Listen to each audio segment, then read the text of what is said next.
पश्चिम बंगाल विधानसभा चुनाव के पहले चरण में बम्पर मतदान हुआ। सुबह से शाम तक लोग कतारों में दिखाई दिए। हर उम्र के मतदाताओं ने लोकतंत्र के इस महापर्व में बढ़ चढ़कर हिस्सा लिया। सबने अपने अपने मुद्दे सामने रखे और सबने अपनी अपनी पसंद की सरकार के लिए मतदान किया। इस चुनाव में पश्चिम बंगाल में वोटिंग के अब तक के सारे रिकॉर्ड्स टूट गए। बम्पर वोटिंग का पिछला रिकॉर्ड 2011 का था, जब 84.33% लोगों ने अपने मताधिकार का इस्तेमाल किया। तब बंगाल में परिवर्तन हुआ। लेफ्ट को हटाकर ममता बनर्जी सरकार सत्ता में आई और आज 2011 का भी रिकॉर्ड टूट गया।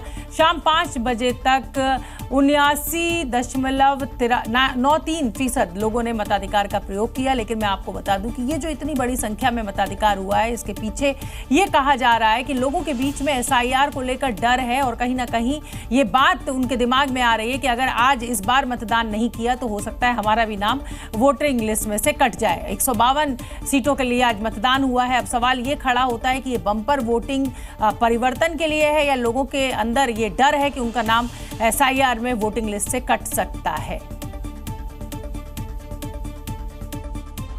ये सवाल इसलिए क्योंकि पश्चिम बंगाल में बम्पर वोटिंग हुई है। लोग घरों से बाहर निकले हैं। सुबह 9 बजे तक 18.77%, 11 बजे तक 41.11%, दोपहर 1 बजे तक 62.18%, दोपहर 3 बजे तक 78.77% लोग वोट डाल चुके थे।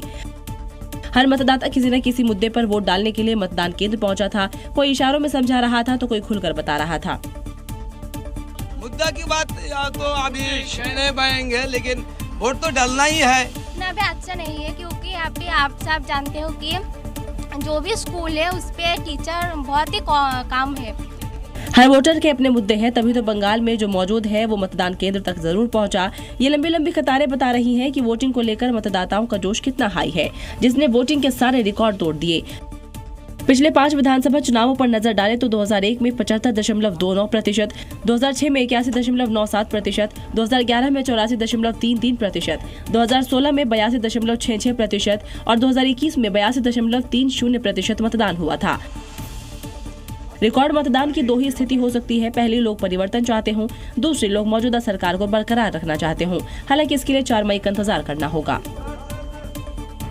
पश्चिम बंगाल में एक तरफ पहले चरण के मतदान चल रहा था तो दूसरी तरफ दिग्गज चुनाव प्रचार में जुटे थे। बीजेपी के लिए प्रधानमंत्री नरेंद्र मोदी और गृहमंत्री अमित शाह धुआंधार प्रचार करते नजर आए तो TMC की कमान ममता बनर्जी संभाले हुए थी। अब दोनों ओर से 4 मई को जीत के दावे किए जा रहे हैं। और बीजेपी की तरफ से PM मोदी ने मथुरापुर की सभा में यहाँ तक कह दिया कि 4 मई को बंगाल में परिवर्तन होकर रहेगा। 4 मई को केवल परिणाम नहीं, परिवर्तन आएगा। TMC का भय हारेगा, बीजेपी का भरोसा। इधर ममता बनर्जी का दावा है कि इस बार TMC को पहले से भी ज्यादा सीटें आएंगी। এই 26 সালে আগের বারের থেকেও তৃণমূল আরো বেশি সিট পাবে, এটা মাথায় রাখুন। এটা বিজেপি আমাদের উপর যত অত্যাচার করবে তত ভোট বাড়বে।